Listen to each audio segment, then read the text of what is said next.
Hey, moving to Arizona. Hey, Matt Topi here with you again. Um, just want to put out another video about Arizona and some common questions that we have when people are moving to Arizona.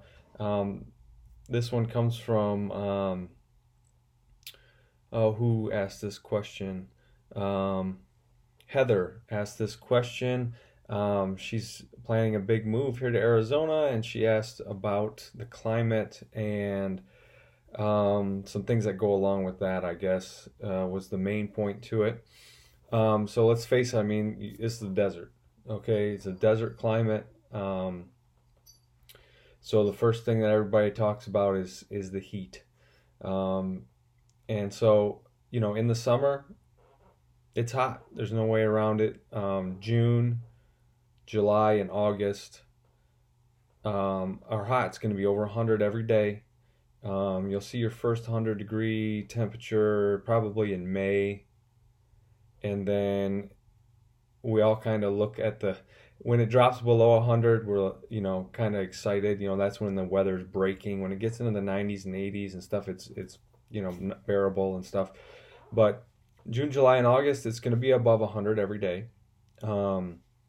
It's going to top out at the hottest, part, which, it all depends. Sometimes it's June, sometimes it's July, sometimes August, but June is fairly dry still. And so when you have, there's no rain and it's hot.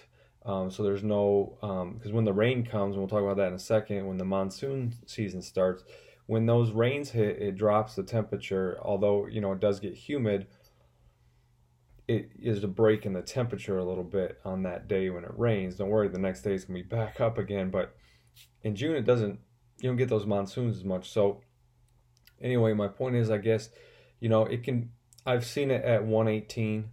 Um, and that's the hottest. It doesn't stay 118, forever. It may be 1 or 2 days, and then it'll dip back down to 110, 105, but it's going to be above 100. It just is. But the thing I like about the summers is the morning. The sun rises super early because we don't do daylight savings time here. It's another thing to remember. We don't switch our clocks, so sometimes we're on Mountain Time, sometimes we're on Pacific Time. That's the one thing you got to keep up with because you got family back east, so you're doing math. Okay, is it 2 hours now or is it 3 hours? Whereas, California is always the same difference, with the East Coast because they're moving. They're both moving. So, anyways,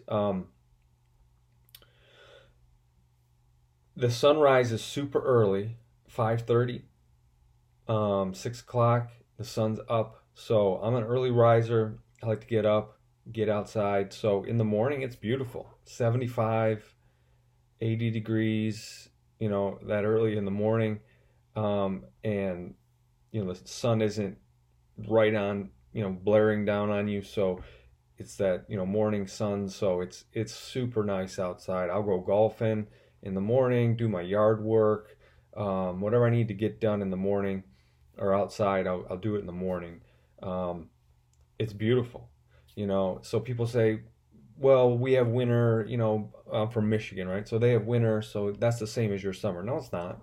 It's not the same because when you have winter, it's cold all the time, especially in the morning. It's 10 degrees in the morning and it's 30 by afternoon. It's never not cold. It's always cold. Whereas here, yeah, it's 110 by, and that the peak temperature isn't until right before sunset. So that peak temperature is going to be at 5, 6 o'clock at night. The sun sets around, it's later in the summer, so the sun's going to set, a little bit later. I want to say, 8, 8:30, something like that. So, the peak temperature is going to be 5, 6 o'clock right before the sun's going down, and that's the peak temperature. So, like I said, it's hot. Those months are hot. As far as right now, I woke up this morning, took the kids to school. It's 48 degrees. So there was that chill in the air, but it's not freezing. It's just a chill in the air. And then by 4 o'clock today, 3 o'clock today, it's gonna be 70 degrees. It was 72 yesterday. My wife and I had lunch out by the pool. It was beautiful. Um, it was almost, hot, because that Arizona sun, when it's shining on you, it's intense. It's intense. We're down at the 20th parallel down here. So that sun is intense. Um, more so than, like I said, I'm from Michigan's 40th parallel, 45th parallel up there. The angle of the sun is different. Even if you're up in Washington and, you know, up that way, you know, the sun's intense. So shade is a premium. You always want to have shade. Um, Now that dry heat, what that's going to lead to as well, in the first couple of years I dealt with this, is dry skin. Your body's going to adjust to this climate, and so the first couple of years, my nails were super brittle, and like I was getting hangnails and dry skin, especially my feet. I didn't usually get what they call pedicures. But I do every once in a while now because they need to get in there and take those calluses off, and your feet get really beat up. And the one reason I think is the dry climate, but number two, I'm constantly wearing flip flops and sandals. That's regular attire. Like I rarely, when I put socks on, I'm going to church or I'm going out to dinner. Um, Otherwise, I'm not wearing socks. So it's that type of you know, and everybody's wearing shorts all year round and flip flops and t-shirts, and I got a t-shirt on right now. This morning it was chilly. I had a sweatshirt on. I got my sweatshirt right here. So it's layering is a big deal. Layer because in the morning it's cold, chilly. I don't want to say cold. It's 48. Frost is a rarity. I think I maybe had frost maybe once or twice since I've been here. Down in the valleys, they'll get the frost a little more so because cold air settles down. We're in Buckeye, so down in the Buckeye Valley, down by the river, they're gonna get maybe some frost. They get some fog and stuff down there. So dry skin's a thing. It just is. You're gonna invest in a lot of lotion and stuff like that, and you gotta stay moisturized and stuff. Um, so as far as weather goes, let's talk about one thing that you're not going to be used to when you come down here, and when you see your first one, you're going to think it's the end of the world. All right, they're called haboobs. All right, and it's a Arabic term for a dust storm. All right, so the climate's very similar to I'm sure where the term originated, like in Egypt or the Arabic countries, Saudi Arabia and stuff, desert climates and so on. A dust storm is just that. If you've been in, let's say you live in where it snows and you've seen a blizzard, think about a blizzard, but it's dust. Okay, you can see that blizzard coming, and when that blizzard hits, and say you're driving in that blizzard, and you know what it's like, and your headlights are, and you can't see 10 feet in front of you, and the snow is just right all over you, right? I can picture it right now.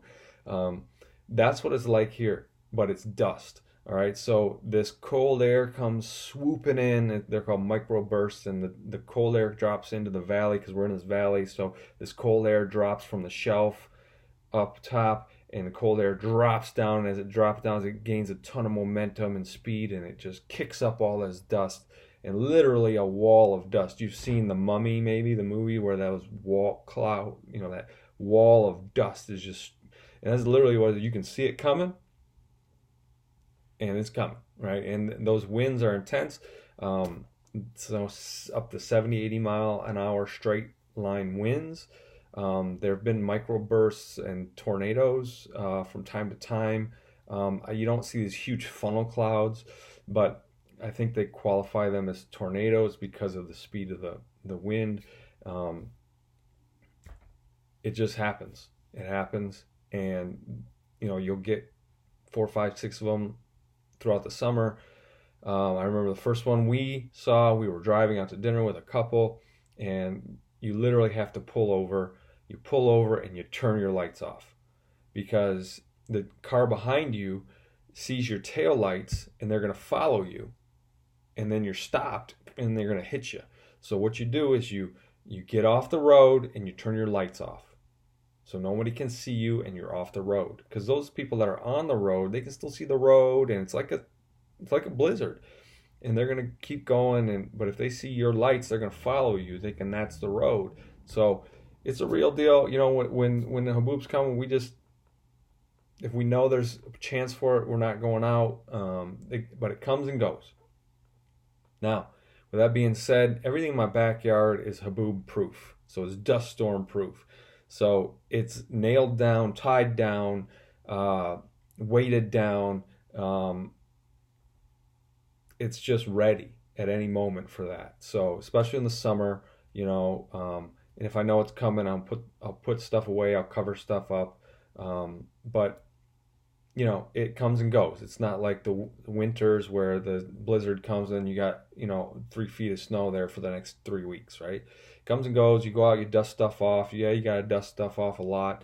Keep your windows shut when it comes through. You don't want inside your house dusty and so on. When it's windy, you shut your windows and stuff. You don't want all the dust in your house and so on. So it is a little bit windy here. There's just not a lot of trees and stuff to block the wind. The wind just rolls. So haboobs, and now the haboobs are usually accompanied with and followed by a monsoon. So that wind comes in, that temperature change comes in, and then behind it, what's pushing it is a low pressure front. And I'm a meteorologist, right? And it's a monsoon. So these clouds roll in, and you get these heavy downpours. But we need them. We got to have them. That provides the water that the desert needs for the whole year. These plants suck it up, and they're so accustomed to it over the millennia. But the monsoons come, and we need them, and they're heavy downpours. They're pretty cool. Sometimes you get a good lightning storm every once in a while. Not a ton of lightning out here, though. Actually, when there is lightning and when there's rainbows, people freak out around here. They go out and they look at it. Oh my gosh, there's lightning! Or look at that rainbow, because they're so infrequent. So monsoons happen. And they're heavy downpours, and you kind of got to be ready for them. They'll make a mess. There's flooding sometimes, but everything's set up for the drainage, and we have washes, they call them, where the water funnels to, and then there's these rivers for a day, and then they're gone the next day. You look on the map too. If you see a river, it's not really a river. Okay, it's a former river, like the Agua Fria River, the Salt River.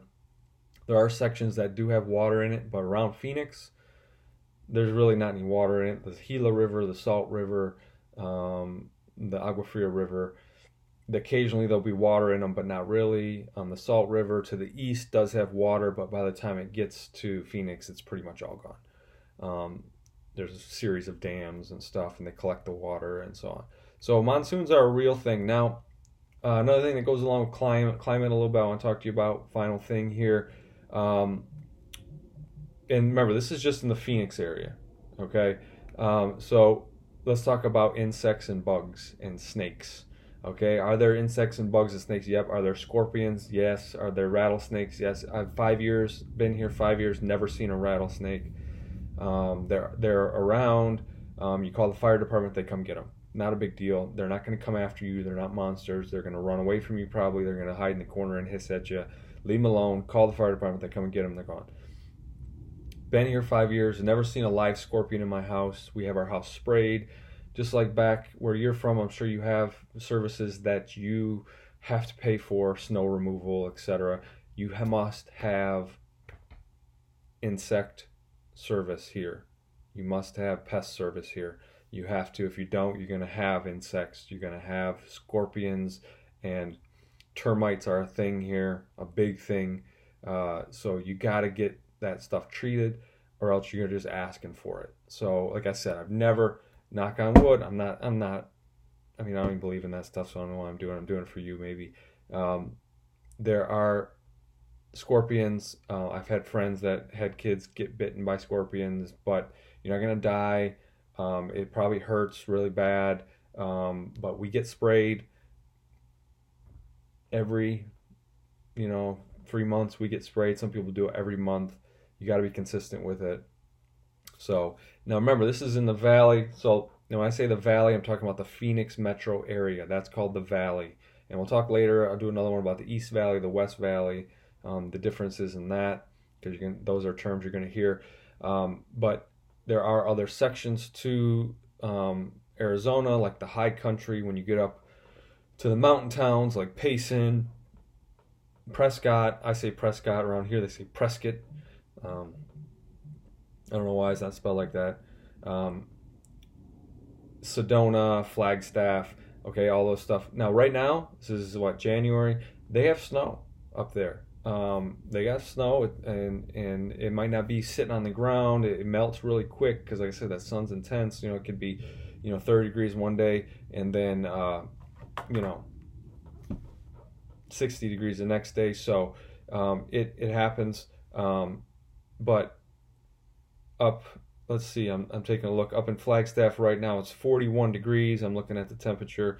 And then tomorrow, it's a low of, tonight's going to be a low of 15. So it's cold. Tomorrow, they're looking for to get some snow. They're going to get some snow tomorrow. It's supposed to snow tomorrow. They'll probably get some flurries and stuff. But they're kind of coming out of the coldest part of their season. December is probably the coldest. We're up there for Thanksgiving. There was 3 feet of snow. So there's a lot of snow. You can go visit it, or you can live up there. There's no rattlesnakes and stuff up there because it's too cold. Other animals, let's see, javelina. They're actually a giant rodent, but they look like a boar or a pig. There are deer. So there are other different animals that you're gonna have to deal with. Bobcats and coyotes. Those are some natural predators. Believe me, they're scared to death of you. They're not going to come around. They're just looking for rabbits and stuff. So that's about it. But if you have questions, put them in the comments below. Hopefully this helps. But if you have questions, feel free to contact me, or go on Facebook and find Moving to Arizona. Like us on Facebook and Instagram. If you have a topic you want me to talk about, just leave it below. And of course, my wife and I can also help you with finding a house. We're both realtors here. But we wanted to provide this for you guys because we didn't have something like this when we were moving. We wish we had access to info like this. So anyway, moving to Arizona. Hope this helps, and hope your move to Arizona happens sooner than later. And let me know if I can help. All right, have a good day.